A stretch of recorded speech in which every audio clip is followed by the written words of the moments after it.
Good morning, everybody. Welcome back. Hope you had a good weekend. What you're looking at is a picture of me watching videos on my laptop.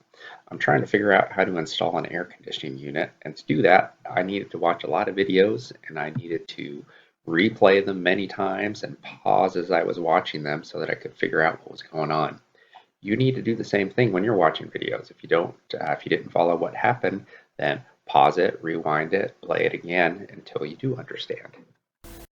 Our topic for today is solving equations using zero product property. ZPP is the abbreviation for that. As a little reminder here before we get started though, I hope that you remember how to factor. This person did, they got it factored correctly.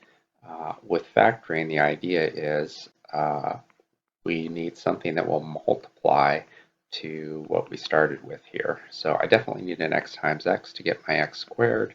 18, maybe it's 1 times 18, maybe it's 2 times 9. It turns out the 2 times 9 is what works. So -9 here, a +2 here, and just a double check here, -9x and 2x gets us the -7x that we wanted, and we are all set. I now have 3 ZPP examples for you. The first one is pretty easy. If you look at the equation, one possibility for x is we could put a 5 for that x, and that would make the first set of parentheses 0, so then we'd have 0 times something else would be 0, and we'd be all set. The other option is we could put a -3 in for both of these x's. If we put a -3 in here, then the second set of parentheses is 0, and we are all set. Just to check to make sure these both work, if we put a 5 in for x, first set of parentheses would be this, second set would be that. We're checking to see that we make sure that we got the 0 here, and this would be 0 times 8 equals 0, and we are in good shape. Same thing with the -3. If we put a -3 in for the first x, and a -3 in for the second x, and we check to see that we got 0. The second set of parentheses is going to be 0. I don't even care what is in here because this times 0 is definitely going to equal 0. And we are done. We've got that one finished. One is a little bit tougher. Right away, I've got one solution, right? If I put a 5 in for that x, then that first set of parentheses would be 0. This second part here, though, is a little trickier to think about.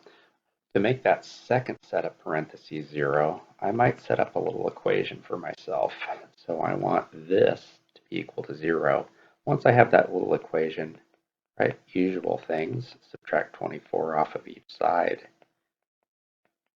divide both sides by 3, and we got it. -24 divided by 3 is -8, and we've got our two solutions.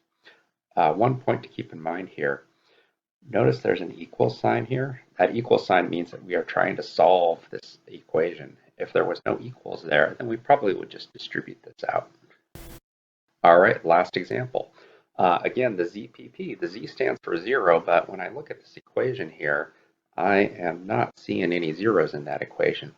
So this step right here, that was used to create the 0 for the zero product property part. 18 was subtracted off to each side, and that got us to the next thing. That P there stands for product. Product means multiplication, so we need something like this where we have two sets of parentheses that are being multiplied together. That's where the factoring comes in. So we can go from here to here by factoring, and if we just look above, we already did that. Remember at the start, we started out here and we factored it. So all that work pays off down here. This turns into this once we're factored.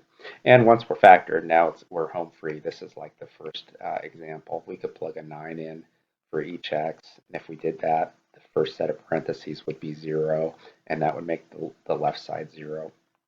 We could plug a -2 in for each of the x's, and that would make the second set of parentheses 0, so the entire left side would be 0 after we multiplied those two parentheses together. And that will do it for our ZPP lesson. Please don't forget to do the quick check. The link is in the description for the video.